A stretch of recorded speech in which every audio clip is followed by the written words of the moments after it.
আপনারা শুনছেন অ্যারিস্টটলের বই পলিটিক্স থেকে। বইটি ভাষান্তর করেছেন সর্দার ফজলুল করিম। পার্ট 2, রাষ্ট্রের সংজ্ঞা এবং সংগঠন। সূচনা। অ্যারিস্টটল তার এথিক্স বা নীতিকথা থেকে রাষ্ট্রকথায় গমনের জন্য নিম্নোক্ত বক্তব্যটি এথিক্সের আলোচনা শেষে পেশ করেছেন। আমাদের পূর্বগামীগণ আইন প্রণয়নের বিষয়টির উপর কোনো অনুসন্ধান পরিচালিত করেননি। এ কারণে এ কাজটি আমাদের নিজেদেরই করা আবশ্যক। বস্তুত পলিটিয়া বা সংবিধানের সমগ্র বিষয়টি নিয়েই আমাদের আলোচনা করা প্রয়োজন। তাহলেই মানুষ সংক্রান্ত আমাদের আলোচনা পূর্ণ হতে পারবে। অবশ্য আংশিকভাবে এক্ষেত্রে পূর্বসূরীদের কেউ কেউ কিছু উত্তম কথা বলেছেন। আমাদের উচিত প্রথমে তাদের মূল্যায়ন করা, এরপরে আমার সংগ্রহীত সংবিধানসমূহ নিয়ে আলোচনা করা যাবে। এর মাধ্যমে আমরা দেখতে পাব কোন প্রক্রিয়া বা ব্যবস্থার ভিত্তিতে বিভিন্ন প্রকার রাষ্ট্র এবং সংবিধান ক্রিয়াশীল থাকে, কোন কোন কারণেই বা এগুলির জীবন প্রবাহে বাধার সৃষ্টি হয়।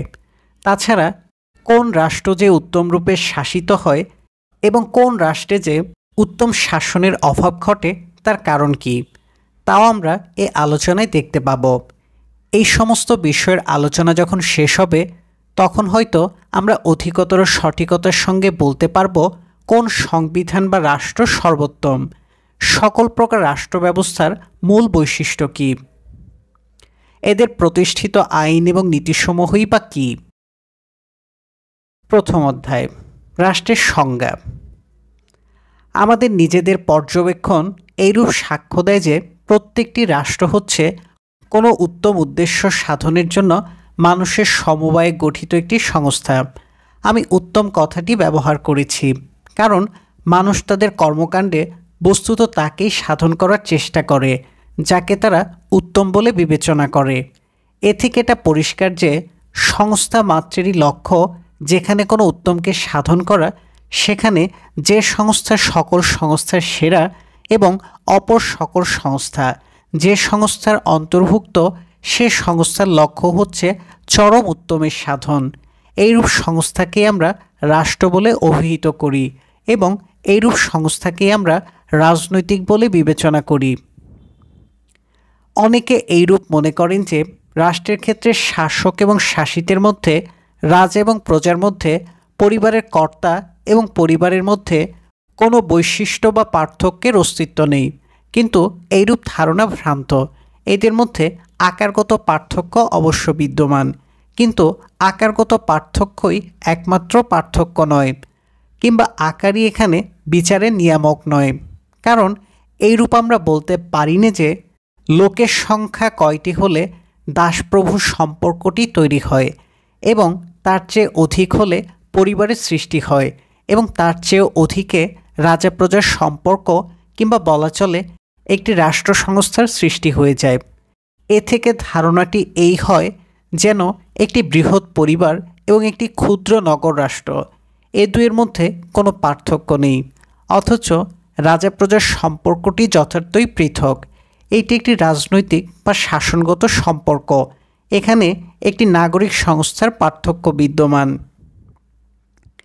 একটি গুণগত পার্থক্যের অস্তিত্বকে এখানে আমাদের স্বীকার করতে হয় এবং রাজকীয় বলতে একথা বলাই যথেষ্ট নয় যে একের শাসন হলেই সম্পর্কটি রাজকীয় হয়ে যাবে, কিংবা এও যথেষ্ট নয় যে আমাদের রাষ্ট্রবিজ্ঞানের নীতির ভিত্তিতে নাগরিকগণ পালাক্রমে সকলের শাসক এবং শাসিত হলেই সম্পর্কটির চরিত্র রাষ্ট্রনীতিক হয়ে দাঁড়াবে। আমার বক্তব্য এখানে এখনই স্পষ্ট নয়, কিন্তু বিশ্লেষণের যে পদ্ধতি আমরা নির্দিষ্ট করেছি তার ভিত্তিতে আমাদের আলোচ্য বিষয়টি পরীক্ষা করে দেখলে আমার বক্তব্যটি অবশ্যই স্পষ্ট হয়ে উঠবে। আমরা সাধারণত কী করি? আমরা একটি যৌগিক বা মিশ্র বস্তুকে তার অন্তর্গত উপাদানে বিশ্লেষণ করার চেষ্টা করি। এই বিশ্লেষণের প্রক্রিয়াটি নিয়ে আমরা অগ্রসর হতে থাকি এবং যতক্ষণ না তার অন্তর্গত উপবিভাগগুলি নিঃশেষ করে তার মূল উপাদানে আমরা পৌঁছাতে পারি ততক্ষণ বিশ্লেষণের কাজটি শেষ হলো বলে আমরা মনে করি নে। অনুরূপভাবে রাষ্ট্রীয় সংস্থাকে যদি আমরা তার অন্তর্ভুক্ত উপাদানগুলিতে বিশ্লেষণ করি, তাহলে অধিকতর উত্তম রূপে আম্রের অংশগুলির পারস্পরিক পার্থক্য অনুধাবন করতে সক্ষম হব এবং এই উপাদানগুলির মধ্যে ক্রিয়াশীল কোনো নিয়মকে স্থির করা যায় কিনা সে সিদ্ধান্ত গ্রহণ করাও আমাদের পক্ষে তখন সহজ হয়ে দাঁড়াবে। দ্বিতীয় অধ্যায়, উপাদানের বিশ্লেষণ, পরিবারের প্রকৃতি। আমার মনে হয় অন্যান্য ক্ষেত্রে যেমন তেমনি বর্তমান ক্ষেত্রেও আমরা যদি সূচনা থেকে কোনো কিছুর বৃদ্ধিকে লক্ষ্য করার পদ্ধতি অনুসরণ করি, তাহলে সর্বোত্তম ফল লাভ করতে পারব। বিষয়টির সর্বোত্তম উপলব্ধি তখন আমাদের পক্ষে সম্ভব হবে।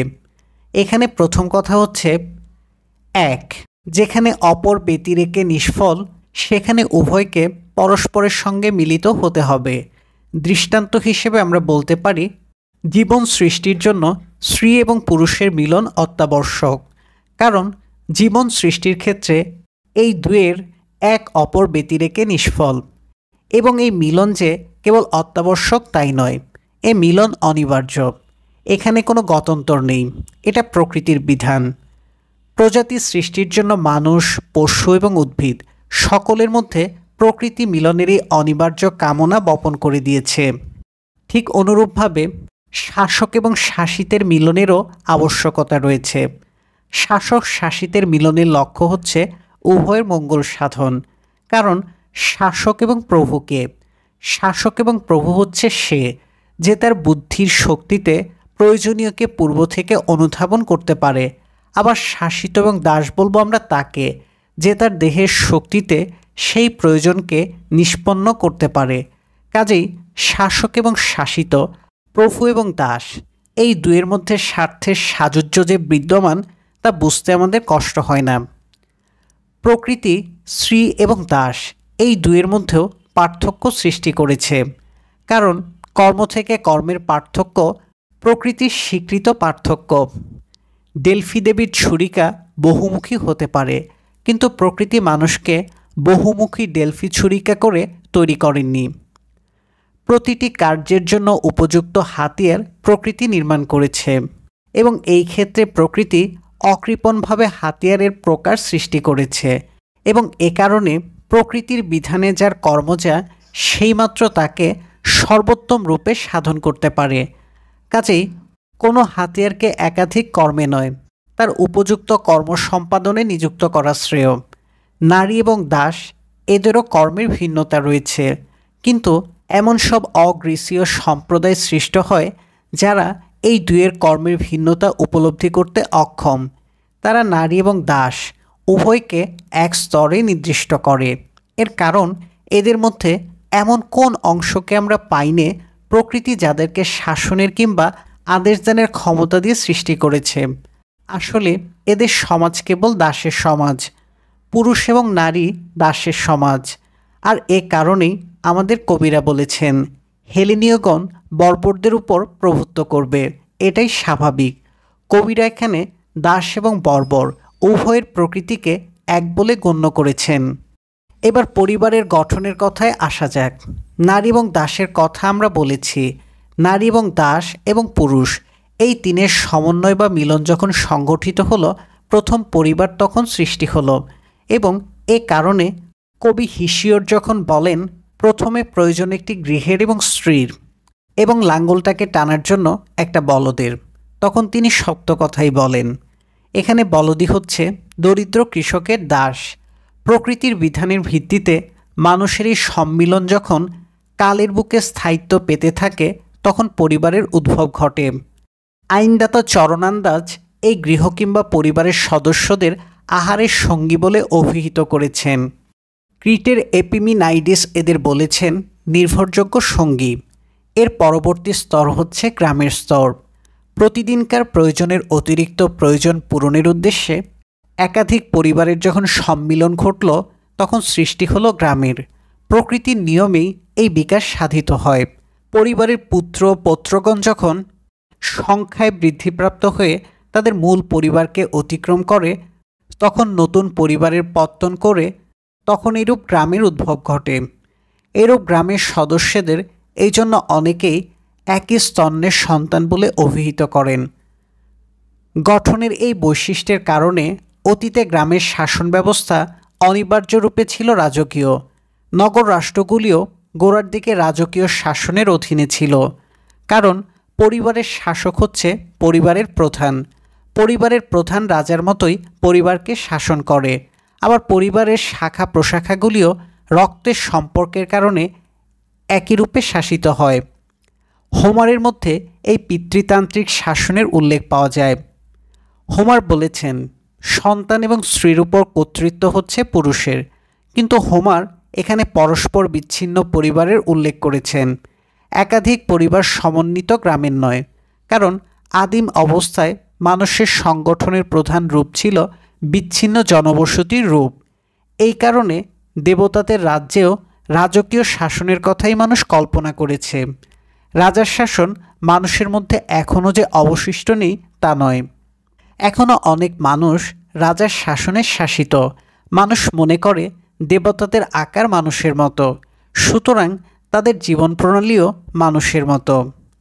কিন্তু সর্বোচ্চ বা চরম সংস্থা হচ্ছে নগর বা রাষ্ট্র। একাধিক গ্রামের সম্মিলনে গঠিত হয় রাষ্ট্র।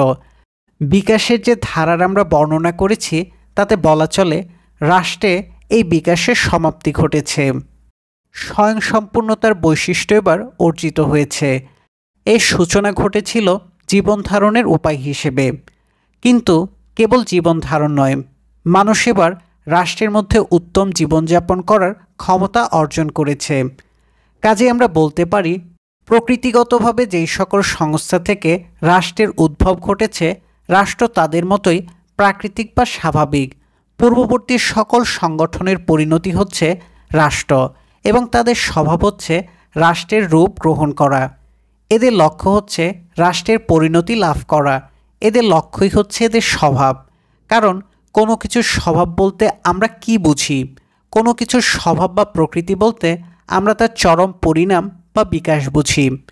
মানুষ কিংবা পরিবার কিংবা অপর যা কিছুই হোক না কেন, এদের চরম বিকাশই হচ্ছে এদের স্বভাব, এবং চরম বিকাশ বা লক্ষ্য অবশ্যই চরম উত্তম। সেই দিক থেকে স্বয়ংসম্পূর্ণতা মানুষের স্বভাবের যেমন লক্ষ্য, তেমনই তা চরম উত্তম। আমাদের পূর্বের বক্তব্যের অনুসিদ্ধান্ত হচ্ছে এই যে রাষ্ট্র শ্রেণী বা প্রকারগতভাবে সেই বস্তুরই অন্তর্গত যার প্রাকৃতিক সত্তা রয়েছে, এবং মানুষ প্রকৃতিগতভাবে রাষ্ট্রনৈতিক প্রাণী। মানুষের স্বভাব হচ্ছে রাষ্ট্রে বাস করা। এমন মানুষ যদি পাওয়া যায় যে কোনো দুর্ভাগ্যের কারণে নয়, বরঞ্চ স্বভাবগতভাবে রাষ্ট্রহীন, অর্থাৎ তার বাস করার কোনো রাষ্ট্র নাই, তাহলে আমরা সেই মানুষকে হয় অধমের অধম, নয়তো উত্তমের উত্তম, অমানুষ কিংবা অতি মানুষ বলে গণ্য করব। মানুষের অধম হলে সে হবে হোমারের ভাষায় পরিবারহীন, নীতিহীন এবং গৃহহীন, যুদ্ধোন্মাদ এবং অভিশপ্ত। কারণ এমন মানুষ স্বভাবগতভাবে রণোন্মাদ। দাবার ছকে সে হচ্ছে বিচ্ছিন্ন এক খুঁটি। কারোর সঙ্গে তার সহযোগিতার কোনো সম্পর্ক নেই। কিন্তু রাষ্ট্রের ক্ষেত্রে মানুষ যে কেবল সহযোগিতার প্রাণী তা নয়, মানুষ রাজনৈতিক প্রাণী। কারণ মানুষ এর অধিক অর্থে রাষ্ট্রনৈতিক প্রাণী। আমরা জানি প্রকৃতির কোনো কাজ নিরর্থক নয়, এবং প্রকৃতি সকল প্রাণীর মধ্যে মানুষকেই মাত্র যুক্তির শক্তিতে সমৃদ্ধ করেছে তাকে রাষ্ট্রনৈতিক প্রাণী হিসেবে বিশিষ্ট করার জন্য। মানুষের যুক্তি আছে এবং ভাষা আছে। ভাষা এবং বাকশক্তির মধ্যে পার্থক্য আছে। বাকশক্তি সকল পশুরই আছে। তাদের আনন্দ এবং বেদনা প্রকাশের জন্য তারা তাদের বাকশক্তি ব্যবহার করে। বস্তুত এমন অনেক পশু আছে যারা কেবল যে বাকশক্তির মারফত আনন্দ এবং বেদনাকে প্রকাশ করতে পারে তাই নয়, তারা তাদের এই বোধ পরস্পরের মধ্যে বিনিময় করতে সক্ষম। কিন্তু ভাষার ক্ষমতা ভিন্নতর এবং অধিকতর। মানুষের ভাষা বুঝতে পারে কি মঙ্গলকর এবং কি অমঙ্গলকর। ভাষা বুঝতে পারে কোনটা ন্যায় কোনটা অন্যায়। মানুষ এবং পশুর যথার্থ পার্থক্য এখানে। মানুষেরই মাত্র খারাপ এবং ভালো, ঠিক এবং বেঠিক, ন্যায় এবং অন্যায়ের বোধ আছে, এবং এই বোধের পারস্পরিক বিনিময় সৃষ্টি করে পরিবার এবং রাষ্ট্র।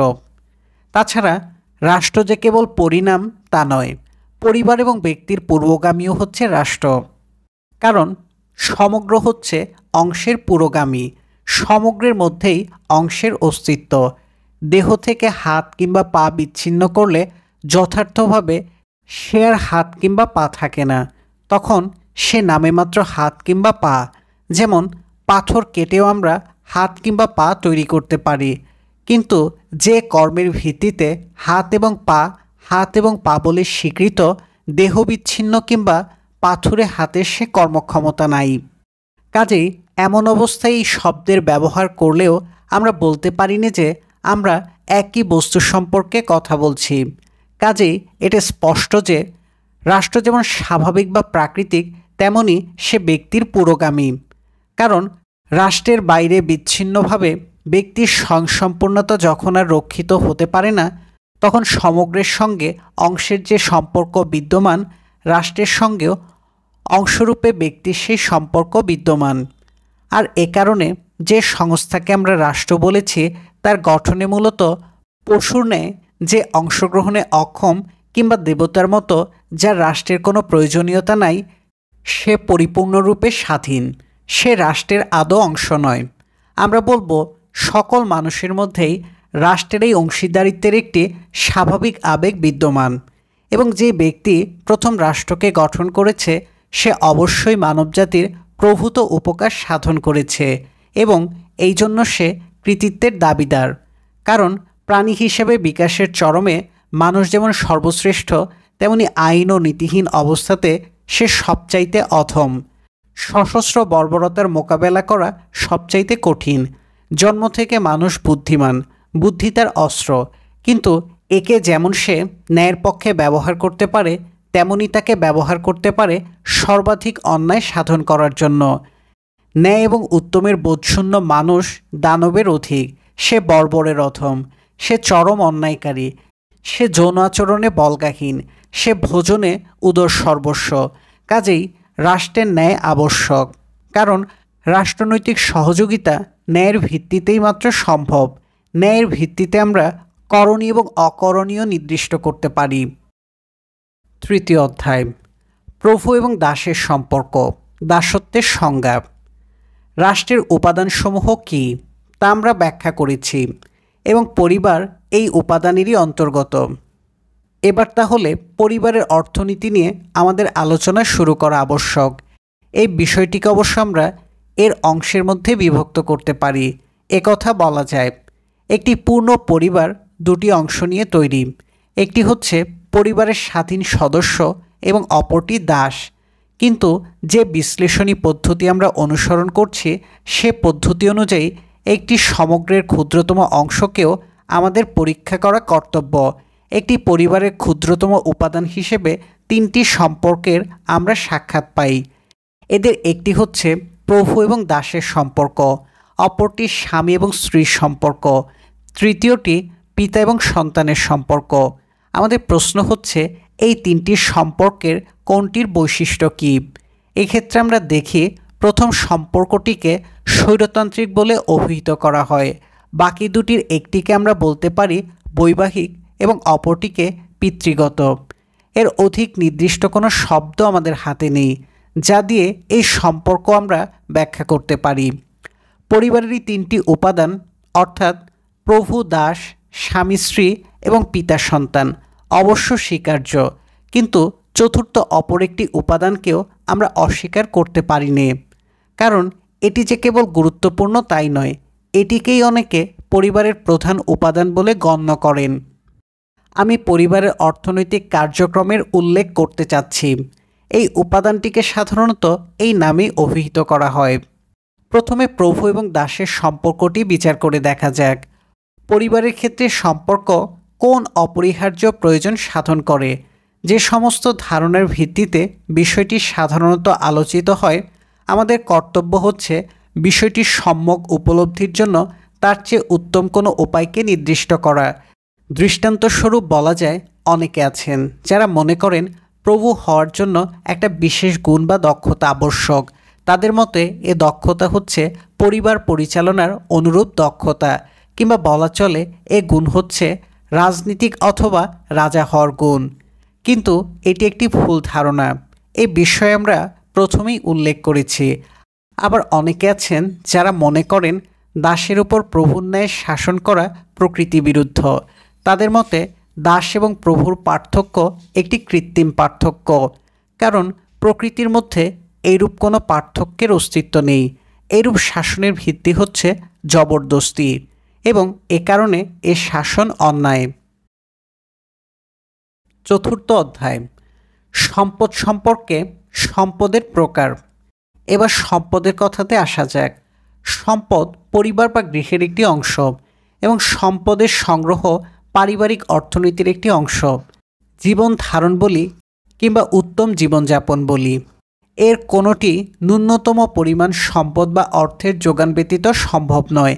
তাছাড়া যে কোনো কার্য সাধনের জন্য উপযুক্ত যন্ত্র বা উপায়ের আবশ্যক।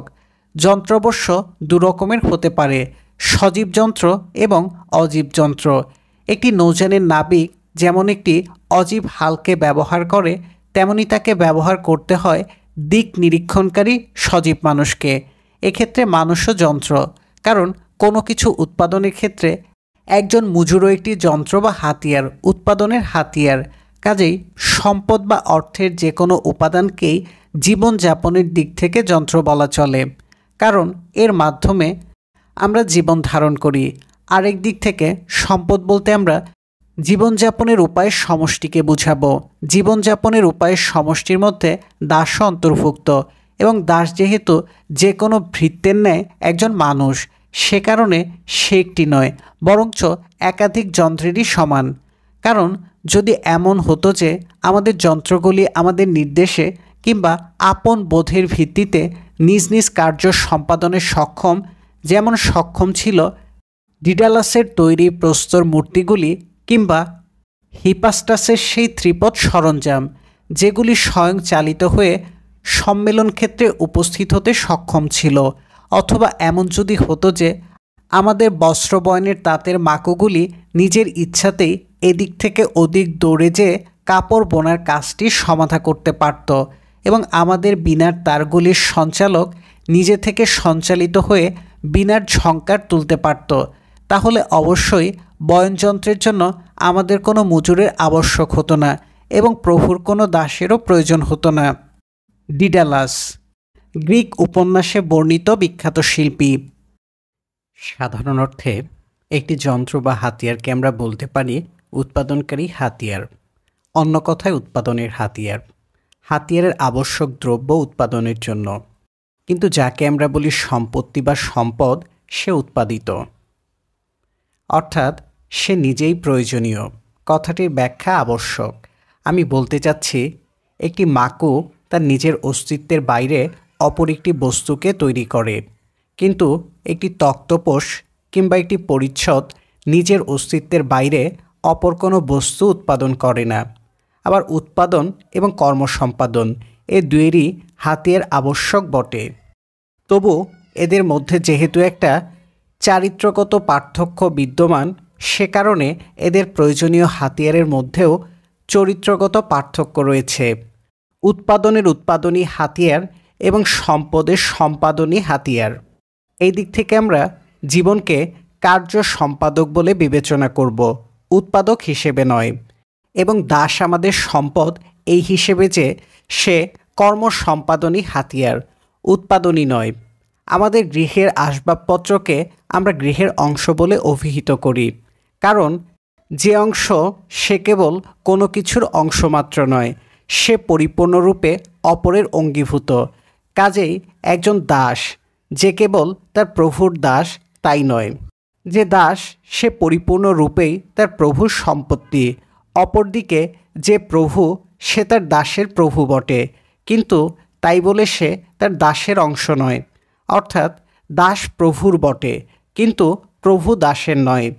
এ বিবেচনার ভিত্তিতে আমরা বলতে পারি দাসের প্রকৃতি কী এবং কী কর্ম সম্পাদনের জন্য সে নির্দিষ্ট হয়েছে।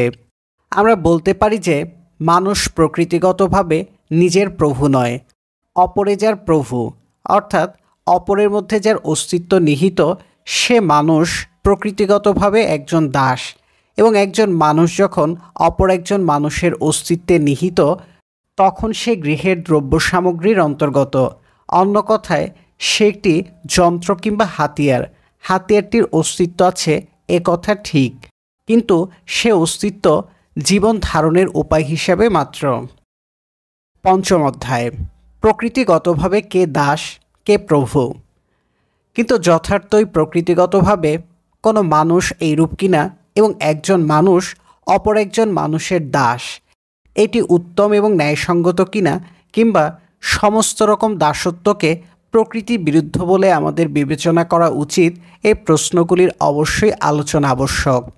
এক্ষেত্রে তত্ত্বগত আলোচনা কিংবা বাস্তব অবস্থার পর্যবেক্ষণে তেমন কোনো অসুবিধা নেই।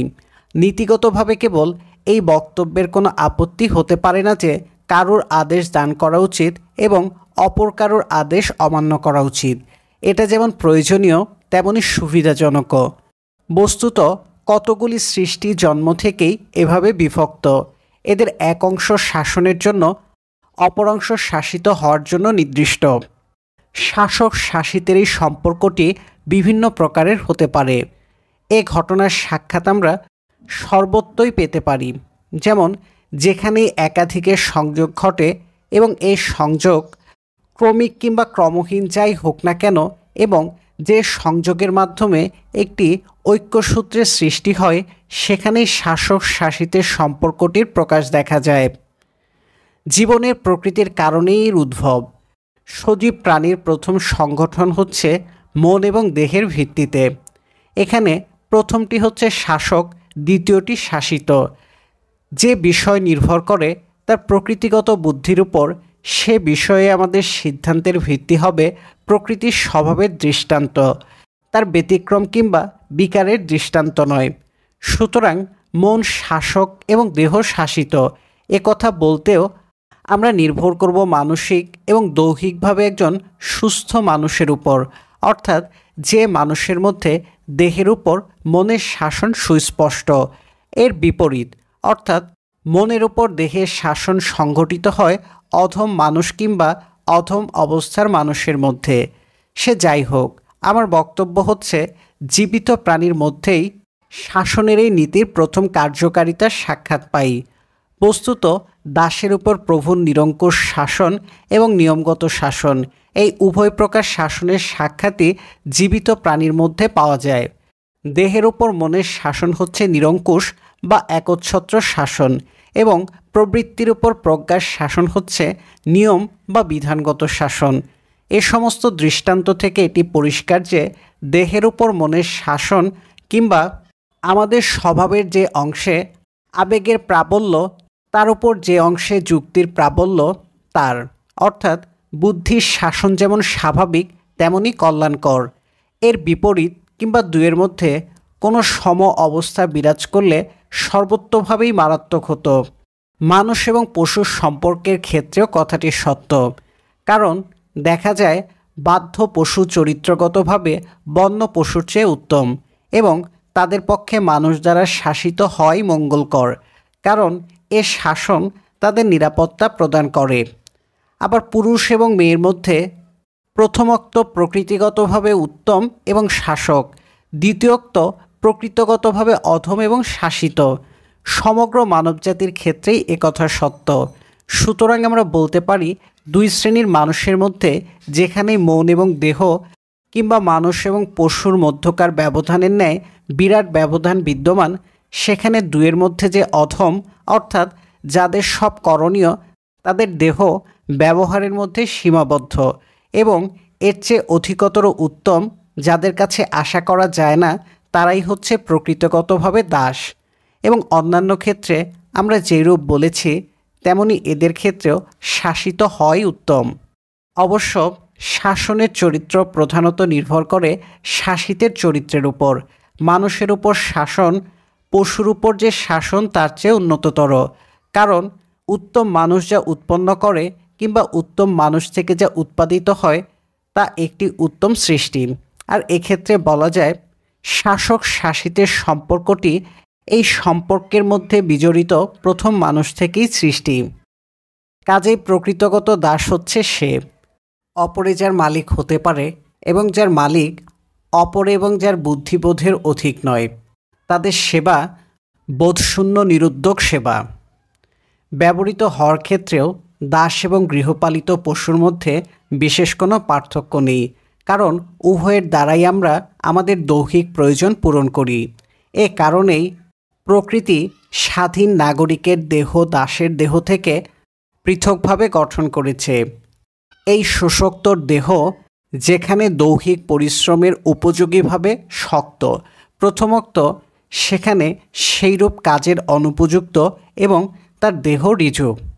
কিন্তু এর দেহ একজন নাগরিকের কাজের জন্য উত্তম রূপেই গঠিত, যুদ্ধ এবং শান্তির মধ্যে যার জীবন বিভক্ত। কিন্তু প্রকৃতির মধ্যে এর ব্যতিক্রম যে নেই তা নয়, কারণ অনেক সময় এর বিপরীতেরও সাক্ষাৎ পাওয়া যায়। এমন মানুষও দেখা যায় যার দেহ স্বাধীন মানুষের উপযোগী, কিন্তু তার বুদ্ধি নেই। অপরদিকে আছে যাদের উপযুক্ত বুদ্ধি আছে কিন্তু দেহ নেই। মোট কথা এটা স্পষ্ট যে দেহের দিক থেকে যদি কারোর দেবতাদের মতো অতি মানবিক বিরাট বিপুল দেহ থাকত, তাহলে সাধারণ আকারের অবশিষ্ট মানবজাতি নিশ্চয়ই তার দাস হতো। এবং দেহের ক্ষেত্রে যদি একথা সত্য হয়, তাহলে মনের ক্ষেত্রে এ কথাটি অবশ্যই অধিকতর সত্য হবে। অবশ্য দেহের আধিক্যের চেয়ে মনের আধিক্য অধিকতর দুর্লভ। এটা তাহলে পরিষ্কার হলো, প্রকৃতিগতভাবে কিছু মানুষ স্বাধীন ও কিছু মানুষ দাস, এবং যারা দাস তাদের জন্য দাসত্ব যেমন ন্যায়সঙ্গত তেমনই কল্যাণকর। ষষ্ঠ অধ্যায়, দাস সংগ্রহের উপায়। অপরদিকে এটিকে অস্বীকার করা যায় না, যারা এই বিষয়ে ভিন্নমত পোষণ করেন তাদের অভিমতেও কিছুটা সত্যতা আছে। দাসত্ব এবং দাস এই শব্দ দুটির মধ্যে আমরা দুটো অর্থ দেখতে পাই। আমি প্রকৃতিগত দাসত্বের কথা বলেছি, কিন্তু এর বাইরে আইনগত বা প্রথাগত দাসত্বের অস্তিত্ব বিদ্যমান। এর উদ্ভব এইরূপ প্রথার মধ্যে যে যুদ্ধে যা কিছু দখল করা হয় তা সবই দখলকারীর, কিন্তু যারা আইনজ্ঞ তারা এইরূপ অধিকারের প্রতিবাদে বলেন এইরূপ অধিকার আইন বিরুদ্ধ। আইন জবরদস্তিকে বাধা দানেরই চেষ্টা করে।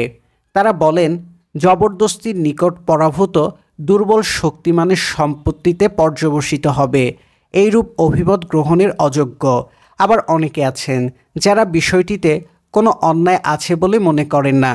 এ দুটো অভিমতই আইন বিশেষজ্ঞদের অভিমত। অভিমতের এই পার্থক্য এবং পরিবর্তমানতার মূল হচ্ছে উৎকর্ষ বা আধিক্য শব্দটি।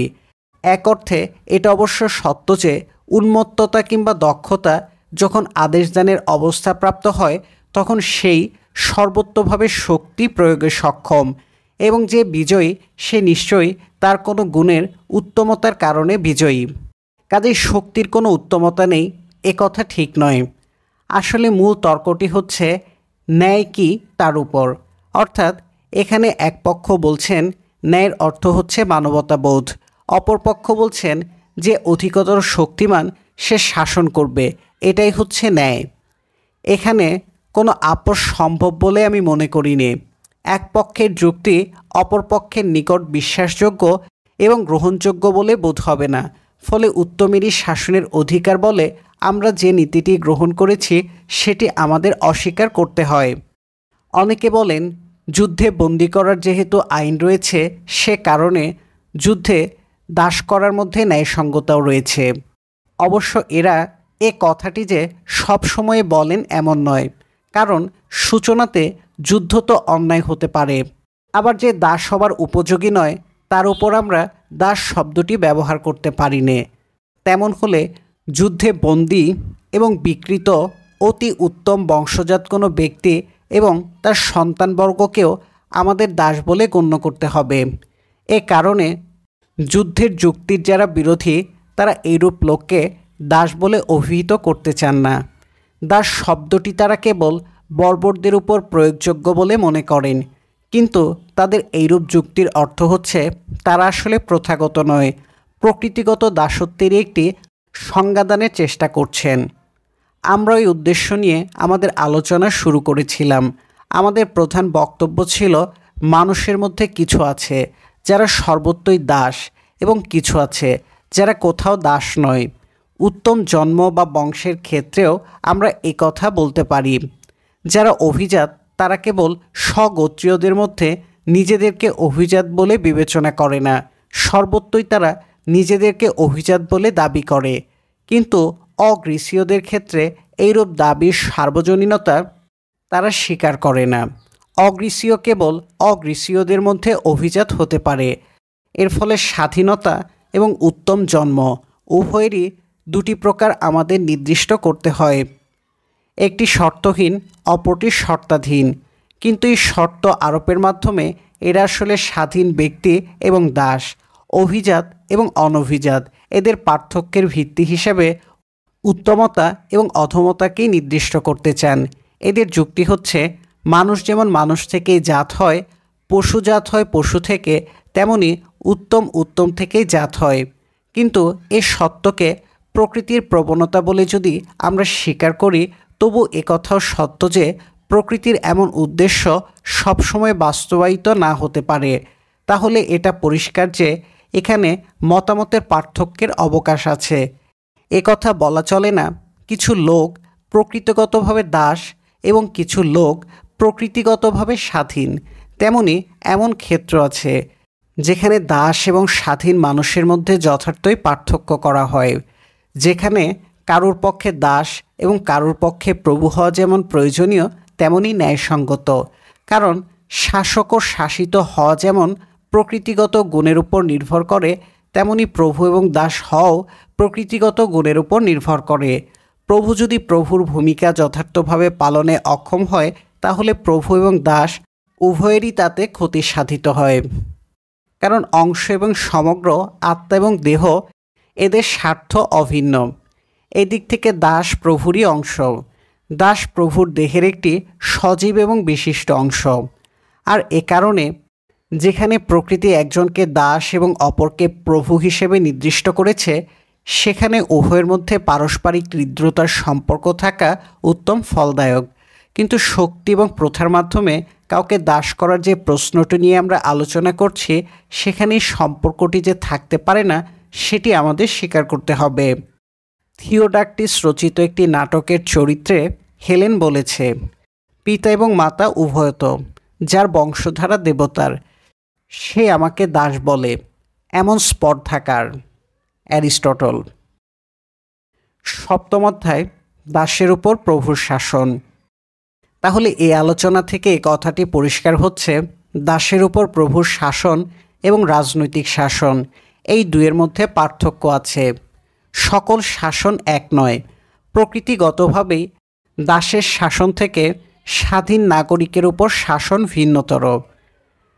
গৃহের শাসনকে আমরা বলতে পারি রাজকীয় শাসন, কারণ গৃহের শাসনকর্তা একজন। রাষ্ট্রের শাসন হচ্ছে স্বাধীন এবং মর্যাদা সম্পন্ন নাগরিকের উপর শাসন। আমরা কাউকে প্রভু বলি, সে জ্ঞানী বলে নয়, সে প্রভু বলেই তাকে আমরা প্রভু বলে অভিহিত করি। একথা দাস এবং স্বাধীন মানুষের ক্ষেত্রেও সত্য। একথা বলার অর্থ এই নয় যে প্রভুর জ্ঞান বা দাসের জ্ঞান বলে কিছু নেই। একথা আমরা সাইরাকুসের এক অধিবাসীর দৃষ্টান্ত দিয়েও বোঝাতে পারি। এক ব্যক্তি অর্থের বিনিময়ে গৃহভৃত্যকে তাদের কর্তব্য সম্পর্কে শিক্ষাদান করত। এরূপ শিক্ষাদানের কথা আমরা রন্ধন প্রণালী এবং গৃহের অন্যান্য কার্যের ক্ষেত্রেও চিন্তা করতে পারি।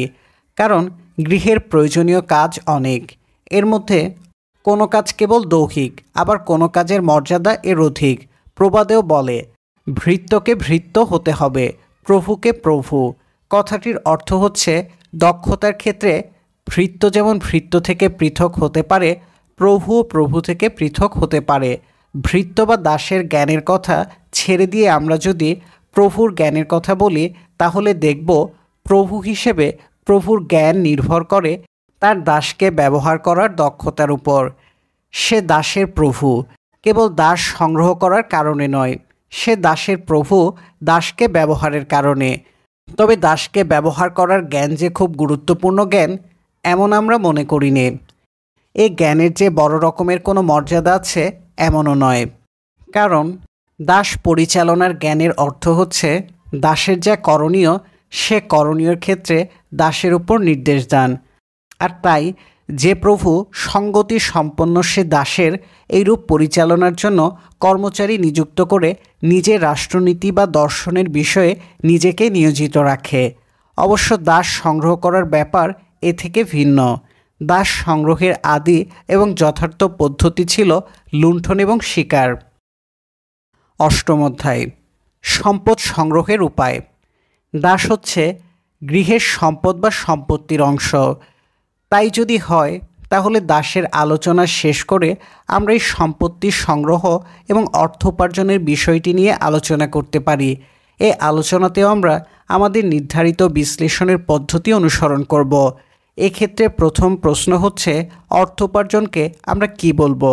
অর্থ উপার্জন কি গৃহ ব্যবস্থাপনার সমতুল্য, অথবা অর্থ উপার্জন গৃহ ব্যবস্থার একটি অংশ এবং গৃহের একটি আনুষাঙ্গিক মাত্র?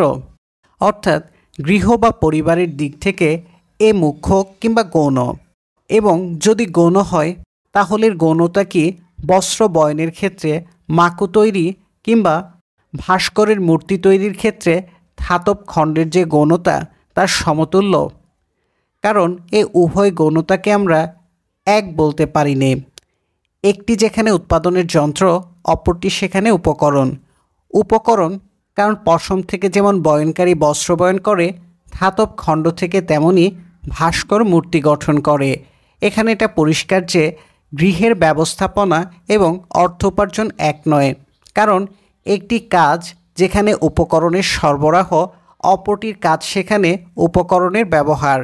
গৃহ ব্যবস্থাপনা মানে হচ্ছে গৃহের অন্তর্গত উপকরণের ব্যবহার, কিন্তু অর্থ উপার্জনকে আমরা গৃহ ব্যবস্থাপনার অংশ বলবো না।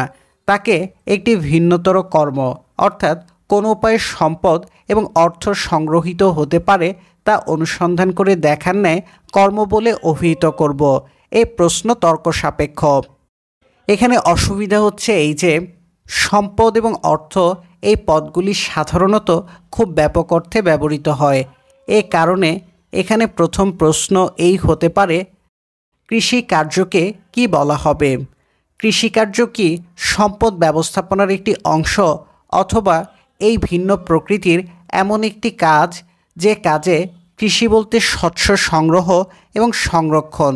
কিন্তু সেক্ষেত্রে প্রশ্ন থাকে, শস্য সংগ্রহের উপায় তো বিভিন্ন প্রকার হতে পারে, আর এই উপায়ের সঙ্গে জড়িত আছে বিভিন্ন প্রকার জীবনধারণ, মানুষের জীবনধারণ এবং পশুর জীবনধারণ। আর খাদ্য ব্যতীত যেখানে জীবন সম্ভব নয়, সেখানে খাদ্যের প্রকারের ভিত্তিতে জীবনেরও প্রকার নির্দিষ্ট হয়। খাদ্যের রকমভেদের কারণে কোনো জাতীয় পশু দলবদ্ধভাবে বাস করে, কোনো জাতীয় পশু বিচ্ছিন্ন জীবনযাপন করে, কোনো পশু মাংসাশী, কোনো পশু তৃণভোজী। আবার কতগুলো আছে যারা সর্বভোগ।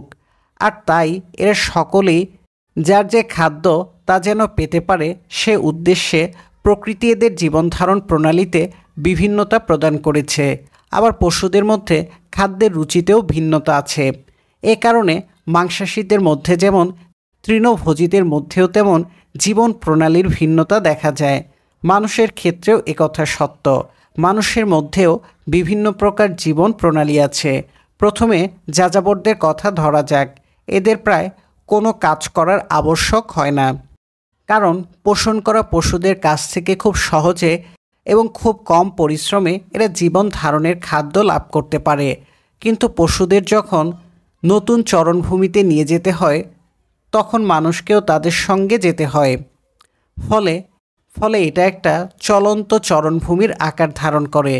এরপরে শিকারী কিংবা যারা জীবন ধারণ করে কোনো কিছু ধরে খাওয়ার উপর তাদের কথা বলা যায়। এদের মধ্যে কেউ ডাকাত বা লুণ্ঠনকারী, কেউ মৎস্য শিকারী। মৎস্যজীবীদের বাস করতে হয় কোনো হ্রদ, জলখণ্ড, নদী বা মৎস্যধারী সমুদ্রভাগে। আবার কেউ আছে যারা বনের পাখি বা পশুর উপর জীবন নির্বাহ করে।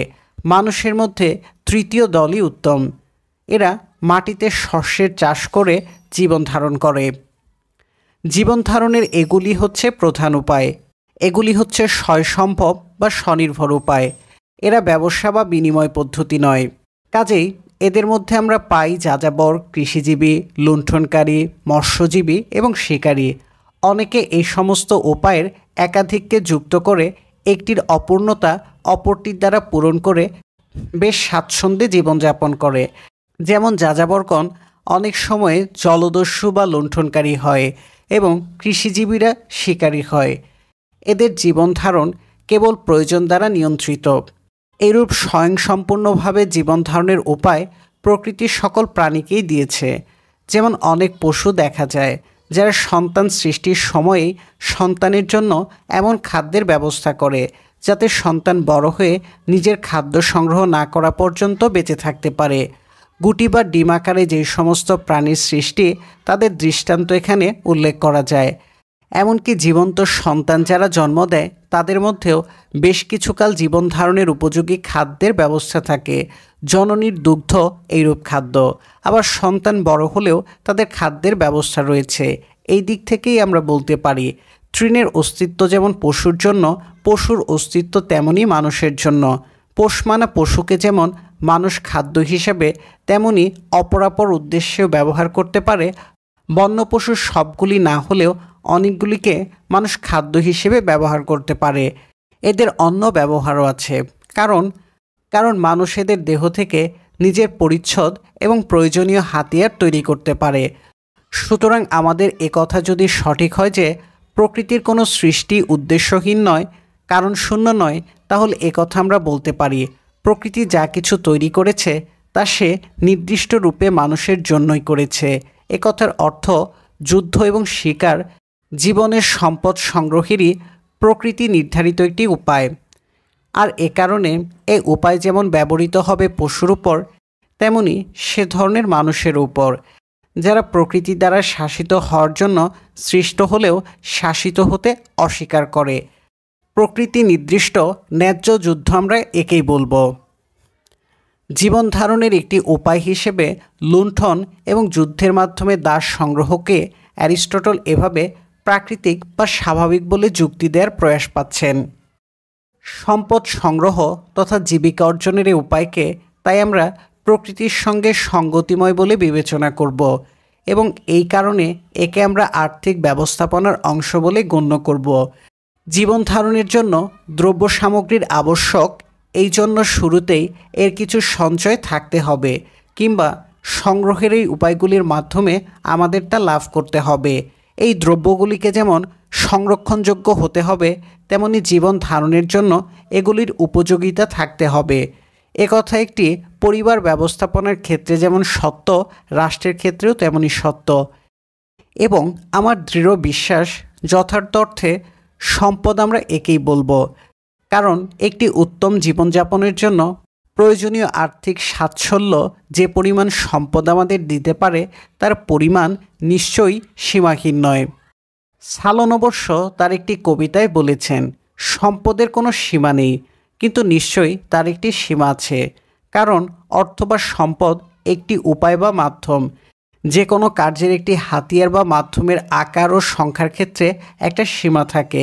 এই সীমার বাইরে তার উপযোগিতা বিনষ্ট হয়। অর্থ বা সম্পদও একটি পরিবার বা রাষ্ট্র ব্যবস্থার হাতিয়ার বা মাধ্যম। কাজেই আমরা বলতে পারি এক প্রকার সম্পদ সংগ্রহ আছে, যার ব্যবস্থা করা একটি পরিবার বা একটি রাষ্ট্রের দায়িত্বপ্রাপ্ত ব্যক্তির স্বাভাবিক কর্তব্য, এবং এর কারণ কি তাও এখন আমাদের নিকট পরিষ্কার। সালন প্রাচীন এথেন্সের রাষ্ট্রনেতা এবং আইনদাতা। অভিজাত এবং সাধারণ নাগরিকদের বিরোধ নিরসনে এবং এথেন্সের সামাজিক ও রাষ্ট্রীয় বিধানের প্রগতিমূলক সংস্কার সাধনে বিশিষ্ট ভূমিকা পালন করেন। অ্যারিস্টটলের অভিমত অর্থের জন্য অর্থ নয়, অর্থ বা সম্পদ আমরা সংগ্রহ করব জীবন ধারণের জন্য। অ্যারিস্টটল এরপর অর্থ সংগ্রহ কথাটি ব্যবহার করেছেন, কিন্তু এই অর্থ দ্বারা তিনি সীমাহীন সম্পদ সংগ্রহের সেই প্রবণতাকে বোঝাচ্ছেন যাকে তিনি উত্তম বা বাঞ্ছনীয় বলে মনে করেন না। অবশ্য আমাদের খেয়াল রাখতে হবে অর্থ শব্দের এইরূপ অভিধাও সর্বদা রক্ষিত হয়নি। অ্যারিস্টটলের মতে সীমাহীন অর্থকে আমরা গৃহ কিংবা রাষ্ট্রের অপরিহার্য উপাদান বলে গণ্য করতে পারি নে। নবম অধ্যায়, অর্থনীতির বিবর্তন, বিনিময় থেকে মুদ্রা। কিন্তু সম্পদ সংগ্রহের আরেকটি ধরন আছে, যাকে সাধারণত এবং যথার্থভাবেই অর্থ সংগ্রহ বা অর্থ উপার্জন বলে অভিহিত করা হয়। সম্পদ সংগ্রহের এই ক্ষেত্রের যুক্তিতেই মনে করা হয় অর্থ উপার্জনের কোনো সীমা নেই। সম্পদ সংগ্রহের যে ধরন নিয়ে আমরা এইমাত্র আলোচনা করেছি তার সঙ্গে অর্থ উপার্জনের নিকট সাদৃশ্যের কারণে অনেকে মনে করেন যে সম্পদ সংগ্রহ এবং অর্থ সংগ্রহ এক এবং অভিন্ন, অথচ এরা অভিন্ন নয়। অবশ্যই কথা সত্য, এরা খুব ভিন্ন নয়, কিন্তু এদের একটি যেখানে স্বাভাবিক বা প্রাকৃতিক, অপরটি সেখানে স্বাভাবিক নয়। এই দ্বিতীয় ধরনের সম্পদ সংগ্রহ মানুষের জন্য প্রকৃতি দত্ত নয়, এটা মানুষের অর্জন করতে হয় ক্রমপ্রচেষ্টার দ্বারা। এর আলোচনাটি আমরা এভাবে শুরু করতে পারি। প্রত্যেকটি দ্রব্য বা সম্পদের দু রকমের ব্যবহার আছে। দুটো ব্যবহারই দ্রব্যটির ব্যবহার বটে, কিন্তু ব্যবহার দুটি একরকম নয়, কেননা এর একটি ব্যবহার যেখানে যথার্থ ব্যবহার, অপরটি সেখানে যথার্থ ব্যবহার নয়। দৃষ্টান্ত হিসেবে একজোড়া পাদুকার কথা ধরা যাক। একজোড়া পাদুকা বিনিময় হিসেবে ব্যবহার করে অপর কোনো দ্রব্য আমরা সংগ্রহ করতে পারি।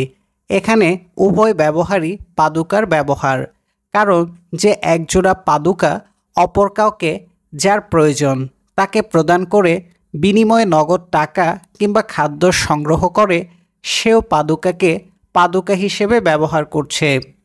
তবু পাদুকার এই ব্যবহারটি যথার্থ নয়, কারণ পাদুকা আমরা তৈরি করি স্পষ্টত পরিধানের জন্য, বিনিময়ের জন্য নয়। অন্যান্য দ্রব্য সামগ্রীর ক্ষেত্রেও একথা সত্য। বিনিময়ের প্রক্রিয়াটি যে কোনো দ্রব্যের উপরই প্রয়োগ করা চলে, আর এর সূচনা ঘটেছে বাস্তব সেই অবস্থার মধ্যে যেখানে একের নিকট যখন দ্রব্য সামগ্রী রয়েছে তার প্রয়োজনের অধিক, অপরের তখন সেগুলি প্রয়োজনীয় পরিমাণে নেই। কিন্তু এখানে স্বাভাবিক হচ্ছে বিনিময়ের ব্যবহার প্রয়োজনকে অতিক্রম করে না।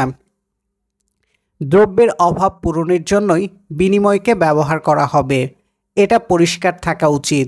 বিনিময় এবং ক্রয় বিক্রয় এক ব্যাপার নয়। ক্রয় বিক্রয় বিনিময় থেকে ভিন্ন এবং ক্রয় বিক্রয় প্রকৃতির ব্যাপার নয়, কারণ সংগঠনের আদিরূপ হচ্ছে পরিবার। পরিবারের মধ্যে দ্রব্যের বিনিময়ের কোনো অস্তিত্ব ছিল না। বিনিময়ের উদ্ভব ঘটেছে কেবলমাত্র তখন যখন মানুষের সংগঠন বৃহত্তর আকার ধারণ করেছে। একটি পরিবারের সদস্যবর্গ পরিবারের সমগ্র দ্রব্য সামগ্রী যৌথভাবে ভোগ করত, কিন্তু বিভিন্ন পরিবারের সদস্যদের মধ্যে অনেক জিনিসের আদান প্রদান হতো। পারিবারিক প্রয়োজনই এই আদান প্রদানের ভিত্তি ছিল, আর এ কারণেই এখন আমরা অনেক বিদেশি জনগোষ্ঠীর মধ্যে বিনিময়ের ব্যবহার দেখতে পাই। বিনিময়ের মানে হচ্ছে প্রয়োজনের ভিত্তিতে এক জিনিসের সঙ্গে অপর জিনিসের আদান প্রদান। যেমন এরা মদ্য এবং শস্য আদান প্রদান করে, কিন্তু এই সমস্ত বৈদেশিক মানুষ এই প্রক্রিয়াটিকে বিনিময়ের মধ্যেই সীমাবদ্ধ রাখে।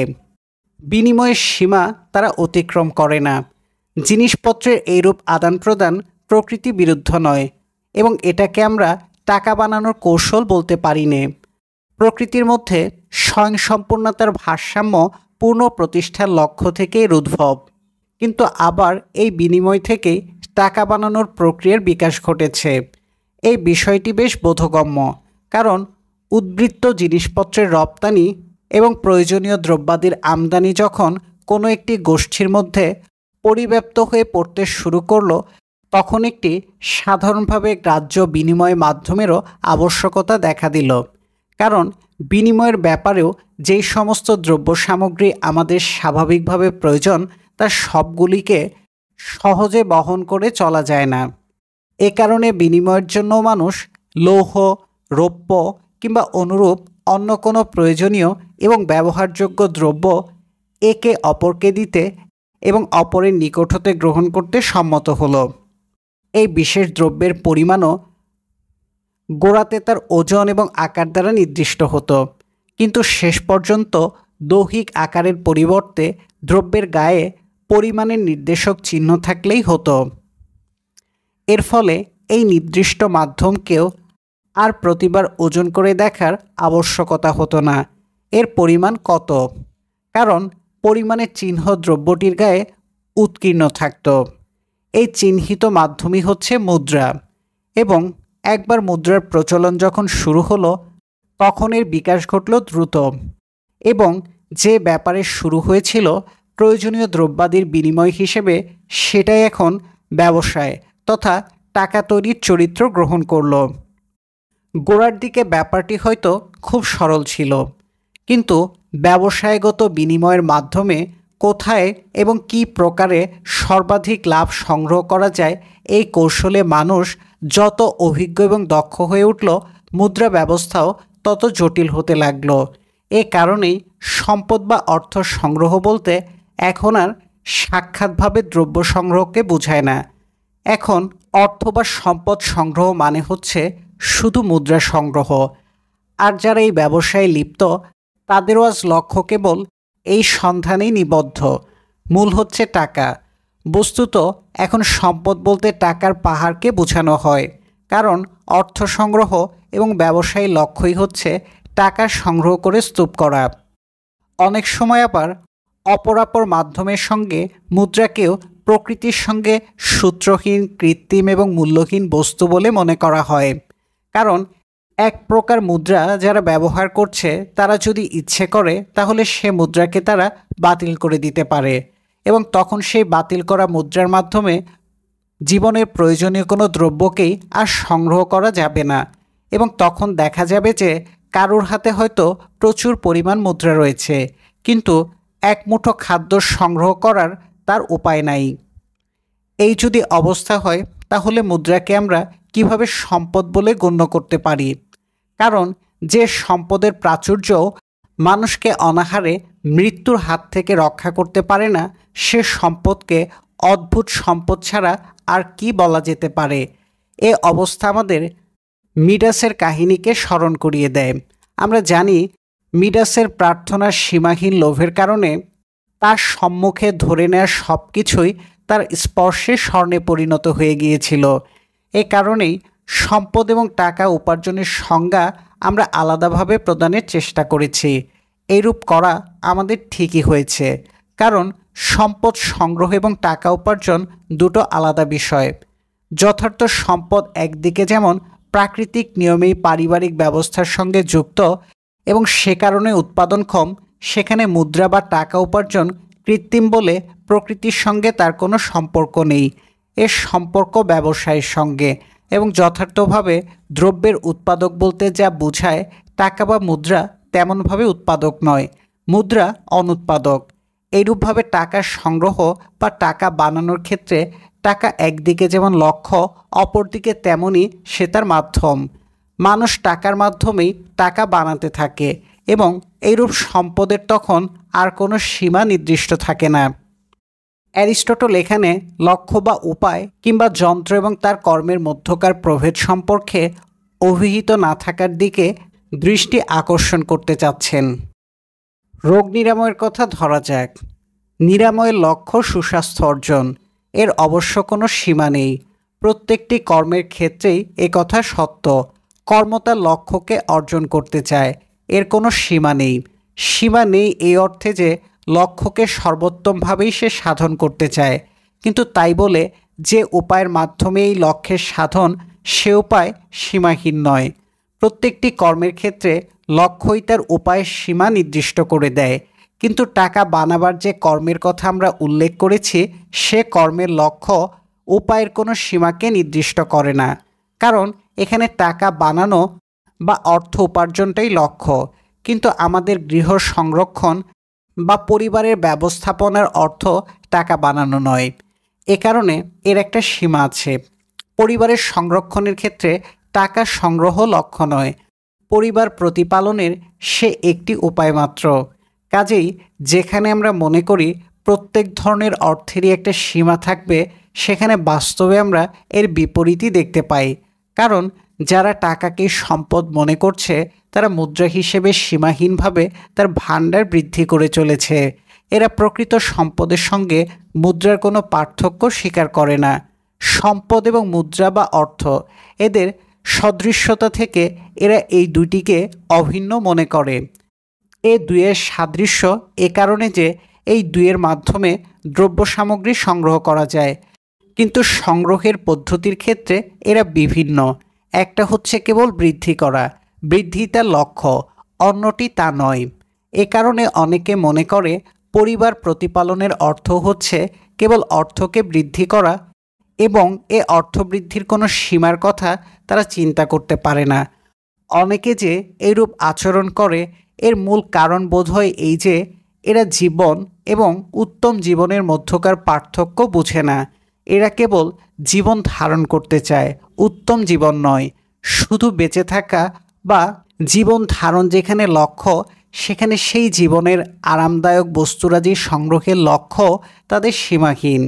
আবার অনেকে আছে যাদের লক্ষ্য উত্তম জীবন হলেও তারা দৈহিক সুখেরই কেবল অন্বেষণ করে, এবং দৈহিক সুখ যখন দ্রব্য সামগ্রীর সংগ্রহের উপরই নির্ভর করে, তখন সেই দ্রব্য সামগ্রীর সংগ্রহই তাদের কর্মকাণ্ডের কেন্দ্রবিন্দু হয়ে দাঁড়ায়। দ্বিতীয় ধরনের যে অর্থোপার্জনের কথা আমরা উল্লেখ করেছি তার মূল এখানে। কারণ মানুষ যেখানে আধিক্যেই উপভোগ মনে করে, সেখানে সে কেবল আধিক্যেই অন্বেষণ করে। আর তা যদি মুদ্রা বা অর্থোপার্জনের মাধ্যমে সাধিত না হয়, তাহলে ভিন্নতর কোনো উপায় হলেও সে উপায়ে তাদের সকল কর্মক্ষমতাকে নিয়োজিত করে তাকে সংগ্রহ করার চেষ্টা করে। কিন্তু আমাদের কর্মক্ষমতাকে এই রূপে ব্যবহার করা প্রকৃতির বিরুদ্ধ। যেমন সাহসের কর্ম হচ্ছে আত্মবিশ্বাস তৈরি করা, টাকা উপার্জন করা নয়। সামরিক নেতৃত্ব বা ঔষধির করণীয় হচ্ছে বিজয় অর্জন এবং স্বাস্থ্য রক্ষা, অর্থ উপার্জন নয়। কিন্তু যারা অর্থগৃধনু, তারা তাদের দেহ মনের সকল ক্ষমতা একমাত্র টাকার উপার্জনে নিয়োজিত করে, যেন এটাই তাদের পরম লক্ষ্য এবং অপর সব কিছুকে এই লক্ষ্য সাধনের উপায় হতে হবে। অর্থোপার্জনের বিষয়টির আলোচনা আমরা এভাবে শেষ করতে পারি। এর প্রয়োজনীয় অপ্রয়োজনীয় দুটো দিক আছে। যেটা অপ্রয়োজনীয় সেটা কি এবং বাস্তবে কেনই বা আমরা তাকে ব্যবহার করি, সে কথা আমরা বলেছি। কিন্তু যে অর্থোপার্জন প্রয়োজনীয়, সে প্রকৃতির সঙ্গে সঙ্গতিপূর্ণভাবে পরিবারের ব্যবস্থাপনা এবং তার প্রতিপালনের সঙ্গে সম্পর্কিত। অর্থোপার্জন যে সীমাহীন এবং সীমাবদ্ধ হতে পারে, সে কথা আমরা উল্লেখ করেছি। দশম অধ্যায়, অর্থোপার্জনের সীমা। এ থেকে গোড়াতে আমরা যে প্রশ্ন তুলেছিলাম তার জবাবও পরিষ্কার হয়। আমরা প্রশ্ন তুলেছিলাম পারিবারিক বা রাষ্ট্রীয় অর্থনীতির ক্ষেত্রে অর্থোপার্জন বা সম্পদের বৃদ্ধি আবশ্যক কিনা। আমাদের জবাব হচ্ছে এটা অপরিহার্য নয়। উপার্জন বা বৃদ্ধি নয়, ব্যবহারের জন্য গোড়াতেই দ্রব্য সামগ্রী থাকা আবশ্যক। রাষ্ট্রবিজ্ঞানের অর্থ যেমন মানুষ তৈরি করা নয়, পরিবার প্রতিপালনের অর্থও তেমনি টাকা উপার্জন নয়। রাষ্ট্র মানুষকে তৈরি করে না, প্রকৃতির কাছ থেকেই রাষ্ট্র মানুষকে পায়। রাষ্ট্র সেই উপাদানকে গ্রহণ করে এবং ব্যবহার করে। খাদ্যের ক্ষেত্রেও একথা সত্য। জল কিংবা স্থল থেকে কিংবা অপর কোনো উপায়ে প্রকৃতি মানুষের খাদ্য সামগ্রীর ব্যবস্থা করে। অর্থনীতিবিদ প্রকৃতিদত্তই দ্রব্য সামগ্রী বন্টনের দায়িত্ব পালন করে। এ কারণে বস্ত্র বয়নে যদি প্রয়োজনের বিভিন্নতার ভিত্তিতে তন্তুর প্রকারভেদ করা আবশ্যক হয় এবং কোন সুতাটা মন্দ এবং কোনটা ভালো তা নির্দিষ্ট করার দক্ষতারও সেখানে দরকার, তবুও বয়নশিল্পের কাজ নিশ্চয়ই পশমের উৎপাদন নয়। অপরদিকে অর্থোপার্জনকে যদি আমরা পরিবার প্রতিপালনের অঙ্গীভূত করি, তাহলে সঙ্গতভাবে প্রশ্ন উঠতে পারে, নিরাময় কর্ম পরিবার প্রতিপালনের অঙ্গীভূত হবে না কেন? কারণ পরিবারের সদস্যদের জীবন ধারণের জন্য এবং দৈনন্দিন প্রয়োজন পূরণের জন্য যেমন আবশ্যক খাদ্য সামগ্রীর, তেমনি আবশ্যক সুস্থ থাকা। এরও জবাব হচ্ছে একটি সীমা পর্যন্ত পরিবারের প্রতিপালক বা শাসককে স্বাস্থ্যের বিষয়টা অবশ্যই দেখতে হয়, কিন্তু এই সীমা পর্যন্তই। এই সীমার বাইরে দায়িত্ব চিকিৎসকের। টাকা পয়সা এবং সম্পদ সংগ্রহের ক্ষেত্রেও একই কথা। গৃহের প্রধানের জন্য এই ব্যাপারটা কিছু পরিমাণে অবশ্যই উদ্বেগের বিষয়, কিন্তু তার বাইরে ব্যাপারটা ভিন্নতর দক্ষতারই অন্তর্গত। তবে একথা আমরা পূর্বেই বলেছি, সর্বোত্তম হচ্ছে গোড়াতেই আমাদের প্রয়োজনীয় সম্পদকে প্রকৃতির কাছ থেকে লাভ করা, কারণ প্রকৃতিরই দায়িত্ব হচ্ছে যা কিছু সে সৃষ্টি করে তার জন্য খাদ্যেরও সংস্থান করা, এবং প্রকৃতি তাই করে। কারণ যা থেকে জীবের সৃষ্টি তার মধ্যে এমন উদ্বৃত্তের সংস্থান থাকে, সে উদ্বৃত্ত তার খাদ্যের প্রয়োজন পূরণ করে। কাজেই আমাদের সিদ্ধান্ত হচ্ছে যে অর্থ উপার্জন, শস্য সংগ্রহ এবং পশুপালনের সীমাবদ্ধ সে অর্থ উপার্জন প্রকৃতির সঙ্গে সঙ্গতিপূর্ণ। তাহলে দেখা যাচ্ছে অর্থ উপার্জনকে আমরা দুই শ্রেণীতে ভাগ করতে পারি। এর একটি হচ্ছে প্রয়োজনীয় এবং আমাদের কাছে গ্রহণযোগ্য, একে আমরা ব্যবস্থাপনাগত বলে অভিহিত করতে পারি। অপরটি হচ্ছে ব্যবসায়গত, এর উৎস হচ্ছে বিনিময়। এটিকে আমরা যথার্থই অসঙ্গত বলে বিবেচনা করি, কারণ এর উদ্ভব প্রকৃতি থেকে নয়, এর উদ্ভব ঘটে মানুষের পারস্পরিক আদান প্রদান থেকে। তাছাড়া সুদ আরোপের প্রথাটিও মোটেই বাঞ্ছনীয় নয়। সুদ আরোপকে নাকচ করা পরিপূর্ণরূপেই যুক্তিসঙ্গত, কারণ সুদের উৎস টাকা, যার জন্য টাকা প্রদত্ত নয় সে দ্রব্য নয়। টাকার মূল উদ্দেশ্য ছিল বিনিময়ের মাধ্যম হিসেবে ব্যবহৃত হওয়া। সুদের অর্থ হচ্ছে সেই টাকার বৃদ্ধি। সুদ সম্পর্কে আমরা এমনভাবে কথা বলি যেন সুদ হচ্ছে একটা উপার্জন বা ফসল, যেন এ উৎপাদিত কোনো শস্য কিংবা উৎপাদিত কোনো শাবক। প্রাণীজগৎ যেমন নিজের সদৃশ সন্ততির জন্মদান করে, আমরা মনে করি সুদও হচ্ছে তেমনি টাকা থেকে উৎপাদিত টাকা। এ কারণেই সকল প্রকার সম্পদ অর্জনের মধ্যে টাকা উপার্জনই হচ্ছে সর্বাধিক পরিমাণে প্রকৃতি বিরুদ্ধ।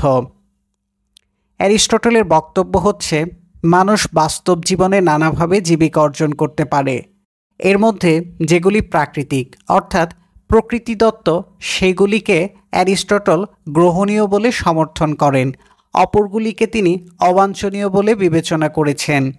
অবশ্যই আলোচনায় অ্যারিস্টটলের আগ্রহ প্রধানত প্রশ্নটির তত্ত্বগত দিকে নিবদ্ধ, তবে বাস্তবকে যে তিনি অগ্রাহ্য করতে পারছেন না তা এ থেকে বোঝা যায় যে অ্যারিস্টটল অর্থোপার্জন নিয়ে বিস্তারিতভাবেই আলোচনা করেছেন।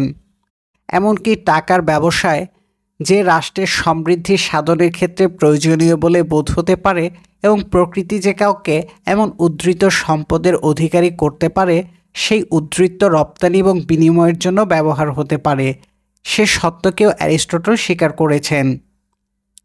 একাদশ অধ্যায়, জীবন ধারণের জন্য প্রকৃতির দান। অর্থ উপার্জনের তত্ত্বটি নিয়ে আমরা যথেষ্ট আলোচনা করেছি। এবার বাস্তবে এর প্রয়োগের দিকটি দেখা যাক। এরকম বিষয়ের ক্ষেত্রে তত্ত্বগত আলোচনা অবাধ হতে কোনো অসুবিধা নেই, কিন্তু প্রয়োগের ক্ষেত্রে ব্যাপারটির বাস্তব অবস্থা এবং প্রয়োজনের সীমায় কঠিনভাবে আবদ্ধ। আমরা এখানে স্বাভাবিক ধরনের অর্থ উপার্জন এবং তার প্রত্যেকটির জন্য আবশ্যকীয় বাস্তব জ্ঞানের কথা উল্লেখ করব। এদের মধ্যে প্রথম হচ্ছে পশুপালন। এখানে পশুর প্রজনন এবং কোন প্রকারের পশুপালন লাভজনক তার জ্ঞান আবশ্যক। তাছাড়া কখন কোথা থেকে অশ্ব, গবাদি, মেঘ কিংবা অপরাপর পশু সংগ্রহ করা যায় তার জ্ঞানও আবশ্যক। দ্বিতীয়ত প্রয়োজন কৃষিকার্যের জ্ঞান, কেমন করে মাটি চাষ করতে হবে এবং শস্য এবং ফলাদির জন্য বীজ বপন করতে হবে তার জ্ঞানও প্রয়োজন। তৃতীয়ত মৌমাছি কিংবা অন্যান্য পাখি এবং মাছের যে চাষ প্রয়োজন তার জ্ঞানও আবশ্যক। উপযুক্তভাবে জীবন ধারণের জন্য এই তিনটিকে আমরা প্রধান উপায় বলে অভিহিত করতে পারি। অপর যে ধরনের উপায়ের কথা আমরা বলেছি তার প্রধান ভাগ হচ্ছে ব্যবসায়। একে নিম্নোক্ত তিনটি উপবিভাগে আমরা বিভক্ত করতে পারি। ক, নৌযান, খ, দ্রব্যাদি বহন এবং গ, এগুলির বিক্রয় ব্যবস্থা। 2, টাকা ধার প্রদান এবং 3, মজুরির বিনিময়ে ক দক্ষ কিংবা খ অদক্ষ মজুর হিসেবে কাজ করা। টাকা পয়সা বা অর্থ উপার্জনের স্বাভাবিক এবং অস্বাভাবিক যেই দুটি উপায়ের কথা আমরা উল্লেখ করেছি তার মাঝামাঝি একটি তৃতীয় উপায়েরও আমরা উল্লেখ করতে পারি। এটি উভয়ের মাঝামাঝি এ কারণে যে এর মধ্যে প্রকৃতি এবং বিনিময় এই দুয়ের বৈশিষ্ট্যই মিশ্রিত হয়ে আছে। তৃতীয় উপায় বলতে কৃষিকার্য ব্যতিরেকেই আমাদের প্রয়োজন পূরণকারী যে সমস্ত দ্রব্যাদি আমরা মাটির কাছ থেকে লাভ করি তার কথা আমি বোঝাচ্ছি। এর অন্তর্গত হবে কাষ্ঠখণ্ডন এবং সব রকমের খনিজীয় কাজ। এগুলির অবশ্য নানা উপবিভাগ হতে পারে, কারণ এভাবে মাটির কাছ থেকে আমরা নানা প্রকার দ্রব্য লাভ করে থাকি। জীবন ধারণের এই উপায়গুলি সম্পর্কে আমি এখানে সাধারণভাবে আলোচনা করে থাকলেও বর্তমানের জন্য এই আলোচনা যথেষ্ট, কারণ বাস্তব জীবনে যারা এই সকল জীবিকার সঙ্গে যুক্ত তাদের কাছে এইগুলির বিস্তারিত আলোচনার সার্থকতা থাকলেও এই মুহূর্তে এদের উপর অধিক সময় ব্যয় করা সঙ্গত হবে না। এখানে শুধু এই কথা যোগ করা যায়, দক্ষতার আবশ্যক সেখানেই সবচেয়ে বেশি, যেখানে ভাগ্যের উপর আমরা নির্ভর করতে পারি সবচেয়ে কম। সবচেয়ে যান্ত্রিক কাজ হচ্ছে সেই কাজ যাতে মজুরের দেহের ক্ষতি সাধন করে সবচেয়ে অধিক। যে কাজে দেহের পরিশ্রম সর্বাধিক সেখানে আসে দাসসুলভ আচরণ, এবং উত্তম আচরণের প্রয়োজন যে কাজে একেবারেই অনুভূত হয় না সে কাজ হচ্ছে একেবারে অধম। তাছাড়া এই সমস্ত বিষয়ের উপর রচিত গ্রন্থাদিও আছে। পারস্যের চারিস এবং লেমন্সের অ্যাপোলোডোরাস কৃষির ক্ষেত্রে শস্য উৎপাদন এবং ফল আহরণের বিষয়ে নীতিমালা রচনা করেছেন। অন্যান্য বিষয়ে অপর লেখকগণ লিখেছেন। সুতরাং এই সমস্ত বিষয়ে যাদের আগ্রহ রয়েছে তারা এই লেখকদের রচনা পাঠ করতে পারবেন। জীবিকার এই বিষয়গুলি বিতস্র হয়ে আছে। এ কারণে অর্থ উপার্জনের ক্ষেত্রে যেই পদ্ধতিতে মানুষ সাফল্য অর্জন করেছে সেগুলির তথ্য প্রথমে সংগ্রহ করা আবশ্যক। দার্শনিক থেলিসের ন্যায় যারা অর্থ উপার্জনের উপর গুরুত্ব প্রদান করেন তাদের জন্য এ কার্য খুবই ফলপ্রদ হবে। থেলিসের দক্ষতার প্রশংসা করে বলা হয় যে থেলিস অর্থ উপার্জনের একটি বিশিষ্ট উপায় উদ্ভাবন করেছিলেন। অবশ্য উপায়টি যে কেউই অবলম্বন করতে পারে। থেলিস সম্পর্কে কাহিনীটি এইরূপ। দার্শনিক থেলিসের দারিদ্র্য দেখে লোকে বলতে লাগলো, দর্শনের সার্থকতা কী? দর্শন থেলিসকে দরিদ্র করেছে। কিন্তু থেলিস কার্যক্ষেত্রে এর বিপরীতটি প্রমাণ করলেন। জ্যোতির্বিদ্যায় তার ব্যুৎপত্তির ভিত্তিতে শীতের মৌসুমেই তিনি বুঝতে পেরেছিলেন জলপাইয়ের ফলন এবার ভালো হবে, আর সে অনুমান থেকে তিনি পুঁজি সংগ্রহ করে মিলেটাস আর চিওর্সের সব ঘানিতেই তিনি দাদন দিয়ে রাখলেন। এর ফলে জলপাইয়ের মৌসুমে ঘানিগুলি ব্যবহারের একচেটিয়া এখতিয়ার তিনি অর্জন করেছিলেন। এতে তার খরচও তেমন কিছু হলো না, কারণ তখন তার প্রতিযোগীও ছিল না। এর ফলে জলপাইয়ের মৌসুম যখন এলো এবং ঘানি ভাড়া করার চাহিদা যখন তীব্র হয়ে দাঁড়ালো, তখন থেলিস নিজের ইচ্ছামতো মূল্যে দাদন দেওয়া ঘানিগুলোকে ভাড়া খাটাতে লাগলেন। এর দ্বারা তিনি প্রচুর অর্থ উপার্জন করেছিলেন এবং তার এই দাবিও প্রমাণ করেছিলেন যে ইচ্ছে করলে দার্শনিকরা অর্থবান হতে পারে, যদিও দার্শনিকদের লক্ষ্য অর্থবান হওয়া নয়। থেলিস সম্পর্কে এই কাহিনীতে দেখা যাচ্ছে থেলিস এভাবে তার বুদ্ধিমত্তার পরিচয় দিয়েছিলেন। তবে আমরা আগেও বলেছি কৌশলটি খুব অসাধারণ নয়। সাধারণভাবে যে কেউ এটা প্রয়োগ করতে পারে। এর মূল কথা হচ্ছে ব্যবসায় অর্থ উপার্জনের পথ হচ্ছে তোমার যদি সাধ্য থাকে তাহলে তুমি নিজের জন্য একচেটিয়া অধিকার সংগ্রহ করো। সিসিলিতে একটি লোকের কথা জানা যায় যে লোকটিও তার নিকট গচ্ছিত টাকা দিয়ে লোহা ঢালাইকার থেকে সকল লোহা কিনে নিয়েছিলেন, আর তারপরে বিভিন্ন কারখানা থেকে লোহার ক্রেতারা যখন এসে উপস্থিত হলো তখন ওই লোকটি ছিল একমাত্র বিক্রেতা, আর বিক্রয় মূল্য অধিক বৃদ্ধি না করেও সহজেই সে নিজের 50 ট্যালেন্টের পুঁজিকে 100-তে পরিণত করতে সক্ষম হলো। সিসিলির শাসক ডায়োজিনিয়াস যখন ব্যাপারটি অবগত হলেন তখন তিনি একে দেশের স্বার্থের জন্য ক্ষতিকর বলে বিবেচিত করলেন। তিনি অবিলম্বে ওই লোকটিকে সিসিলি পরিত্যাগ করার আদেশ দিলেন। অবশ্য তার অর্জিত টাকাকে সঙ্গে নেয়ার অনুমতি তাকে দেওয়া হয়েছিল। থেলিস এবং সেই লোকটির দৃষ্টান্ত মূলত এক। উভয়ে নিজেদের জন্য একটি একচেটিয়া শক্তি সৃষ্টি করেছিল। পণ্যের সরবরাহ এবং চাহিদার এইরূপ জ্ঞান রাজনীতিকের জন্য আবশ্যক, কারণ অনেক নগরী আছে যাদের গৃহাদির চেয়ে অর্থ এবং অর্থ উপার্জনের উপায় হিসেবে এই দ্রব্যগুলিরই প্রয়োজন অধিক। আর এ কারণেই আমরা কোনো সময় দেখতে পাই যে রাষ্ট্রের পরিচালকগণ অর্থ উপার্জনকেই তাদের সমগ্র নীতির কেন্দ্র করে তোলেন। থেলিস প্রাচীন গ্রিসের অন্যতম কৃতিবাদী দার্শনিক। ট্যালেন্ট প্রাচীনকালে গ্রিসে প্রচলিত মুদ্রা, 1 ট্যালেন্টের পরিমাণ 200 স্টার্লিং মুদ্রা বলা যায়। দ্বাদশ অধ্যায়, পরিবারের মধ্যে সম্পর্কের প্রকার। আমরা পূর্বেও দেখেছি পরিবারের মধ্যে 3টি সম্পর্কের সাক্ষাৎ পাওয়া যায়। 3 প্রকার শাসনের এরা প্রকাশ। এদের একটি হচ্ছে প্রভুর শাসন। এ শাসন স্বৈরতামূলক, এটার আলোচনা আমরা করেছি।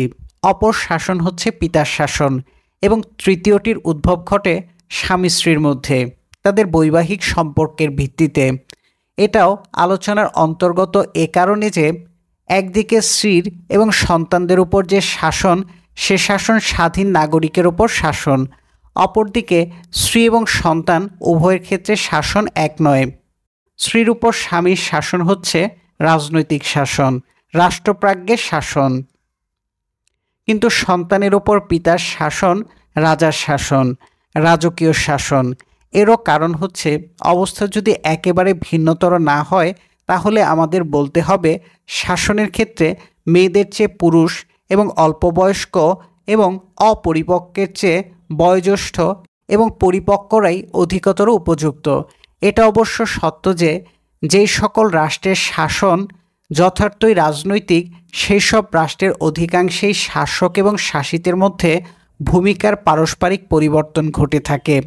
এরূপ পরিবর্তনের লক্ষ্য হচ্ছে উভয়ের মধ্যে একটা সাম্য এবং পার্থক্যহীনতার অবস্থা তৈরি করা।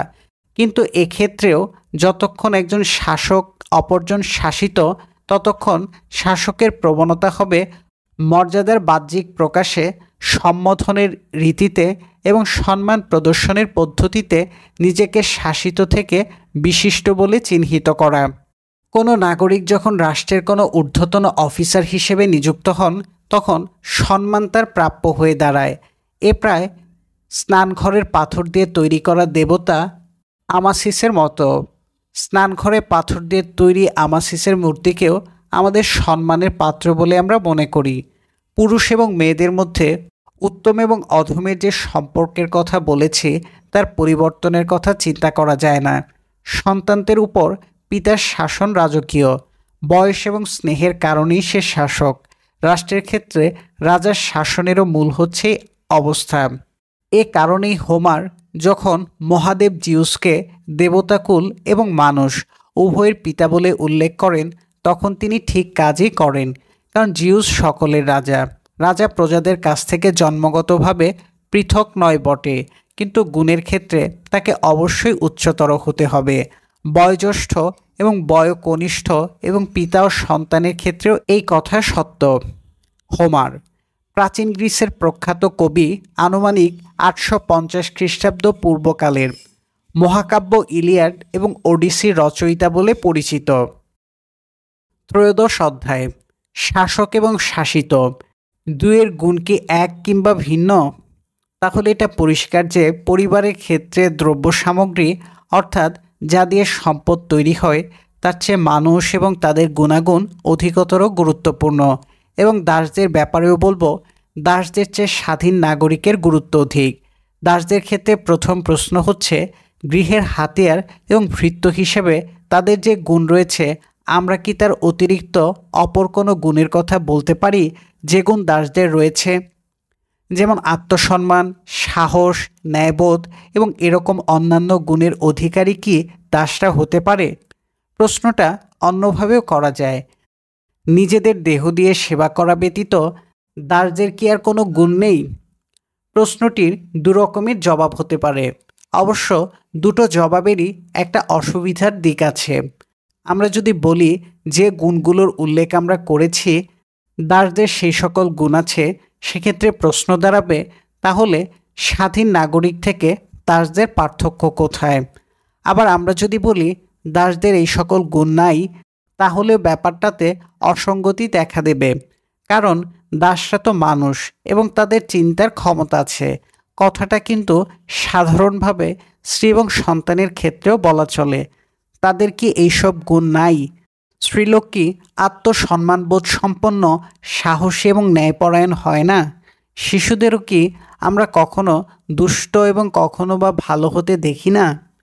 শাসক এবং শাসিতের সম্পর্কের বিষয়ে আমাদের যে প্রশ্ন বৃহত্তর সেই প্রশ্নের অংশ হিসেবেই এই প্রশ্নগুলোকেও দেখা যায়। বিশেষ করে কথা হচ্ছে শাসক ও শাসিত, এই দুয়ের গুণ কি এক না ভিন্ন?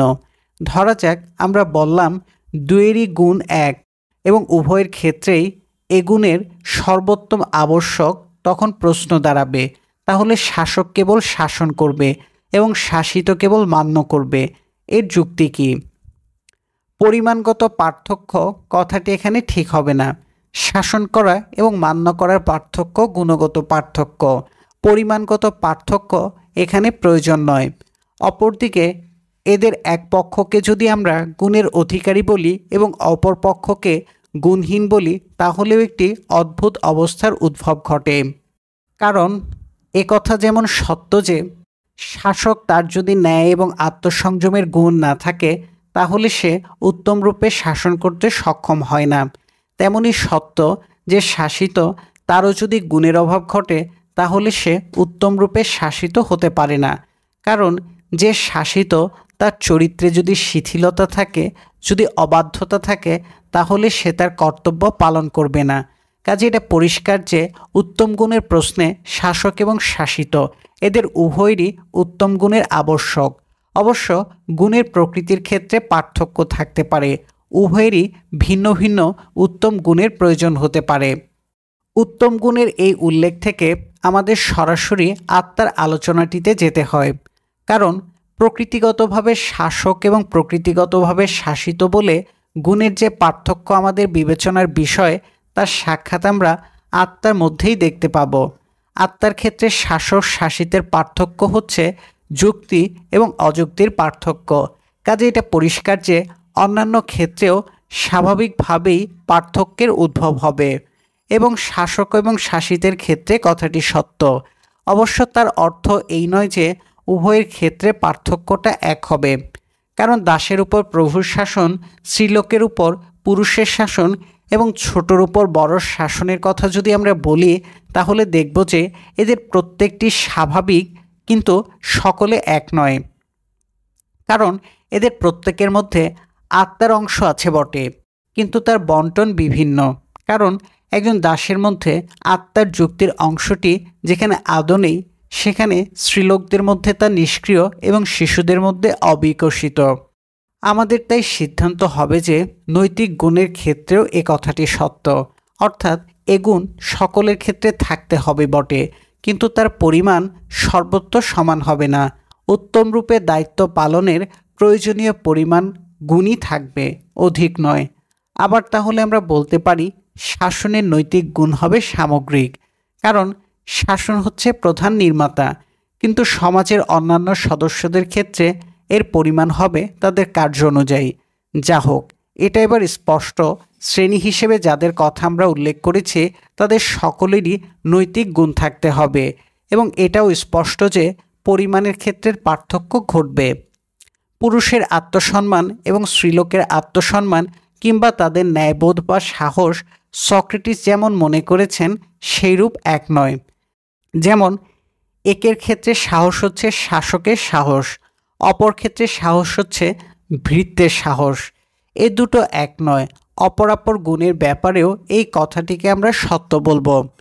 বিষয়টির প্রতি আরেকটু বিস্তারিত দৃষ্টি দিলে কথাটি অধিকতর পরিষ্কার হবে। কারণ সাধারণভাবে যারা বলেন যে উত্তম গুণ হচ্ছে আত্মার অবস্থার শর্তবিশেষ, অথবা উত্তম গুণ হচ্ছে সঠিক আচরণ কিংবা অনুরূপ অন্য কোনো উক্তি যারা করেন, তারা নিজেদেরকে ভ্রান্তির মধ্যে আবদ্ধ করেন।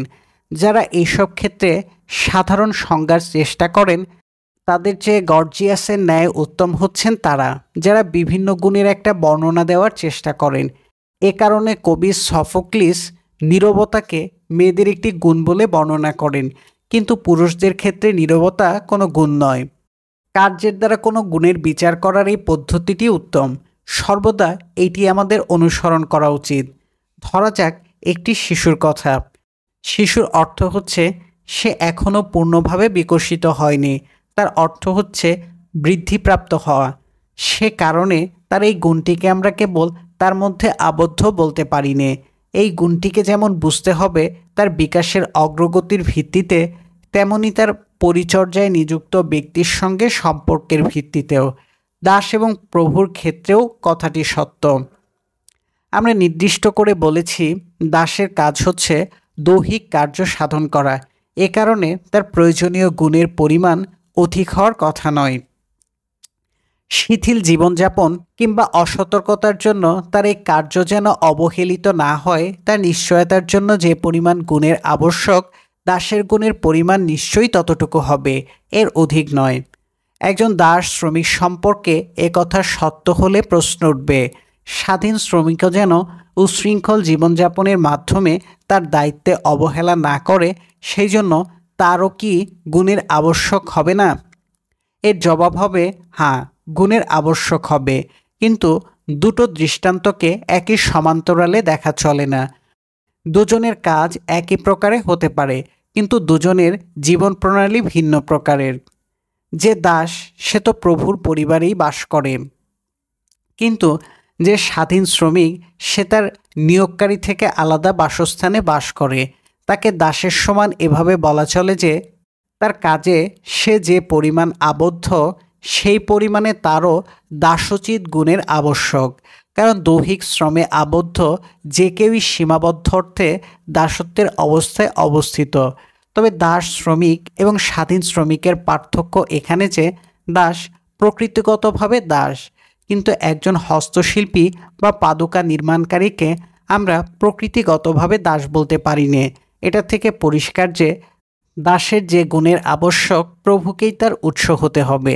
আমি অবশ্য নৈতিক গুণের কথাই বলছি। প্রভু তার দাসের উত্তম হতে শিক্ষা দিতে পারে, প্রভুর এরূপ শিক্ষা দেওয়ার গুণের কথা নয়। কাজেই যারা বলবে যে দাসের আদৌ কোনো বুদ্ধি নেই এবং প্রভুরও কেবল হুকুম দেয়া বাদে অপর কোনো গুণে আবশ্যকতা নেই, তাদের কথা ঠিক নয়। উপদেশ এবং পরামর্শ বরঞ্চ সন্তানদের চাইতে দাসদেরই অধিকতর উপযুক্তভাবে দেয়া যায়। এই সমস্ত বিষয়ে আমাদের আলোচনা এ পর্যন্তই থাক। কিন্তু পরিবারের মধ্যে স্বামী এবং স্ত্রীর মধ্যকার সম্পর্ক, সন্তানবর্গ এবং পিতামাতার মধ্যকার সম্পর্ক এবং এই সম্পর্কের প্রত্যেকটির নিজস্ব গুণাগুণ কিংবা এদের মধ্যকার পারিবারিক আচরণ, এর মধ্যে কোনটি সঠিক এবং কোনটি সঠিক নয়, পরিবারের মধ্যে উত্তম সাধনের চেষ্টা এবং অধমকে পরিহারের চেষ্টা, এই সকল বিষয়ের আলোচনা শাসন ব্যবস্থার প্রকারসমূহের আলোচনা প্রসঙ্গে করাই উত্তম হবে। কারণ উপরোক্ত বিষয়গুলো পরিবারেরই অঙ্গীভূত এবং প্রত্যেকটি পরিবারই আবার রাষ্ট্রের অংশ। সেদিক থেকে অংশের গুণাগুণ সমগ্রের গুণাগুণের ভিত্তিতে আলোচনা করা সঙ্গত। একথার অর্থ সন্তানবর্গ এবং স্ত্রীলোক তাদের সকলের শিক্ষাই পরিচালিত হওয়া উচিত রাষ্ট্রের স্বার্থের ভিত্তিতে। অন্ততপক্ষে আমরা যদি স্বীকার করি যে শিশুরা এবং মেয়েরা উত্তম কিংবা উত্তম নয়, এই বিষয়টি রাষ্ট্রের ভালো মন্দের জন্য বিশেষ গুরুত্বপূর্ণ, তাহলে এদের শিক্ষার বিষয়ে আমাদের বক্তব্যকে সঠিক বলতে হবে। এদের উত্তম হওয়া না হওয়া রাষ্ট্রের ভালো মন্দের ক্ষেত্রে অবশ্যই একটি পার্থক্য সৃষ্টি করে। কারণ প্রাপ্তবয়স্ক স্বাধীন অধিবাসীদের অর্ধেক স্ত্রীলোক এবং শিশুদের মধ্য থেকেই ভবিষ্যতে যারা নাগরিক হবে এবং রাষ্ট্র পরিচালনে অংশগ্রহণ করবে তাদের আগমন ঘটবে।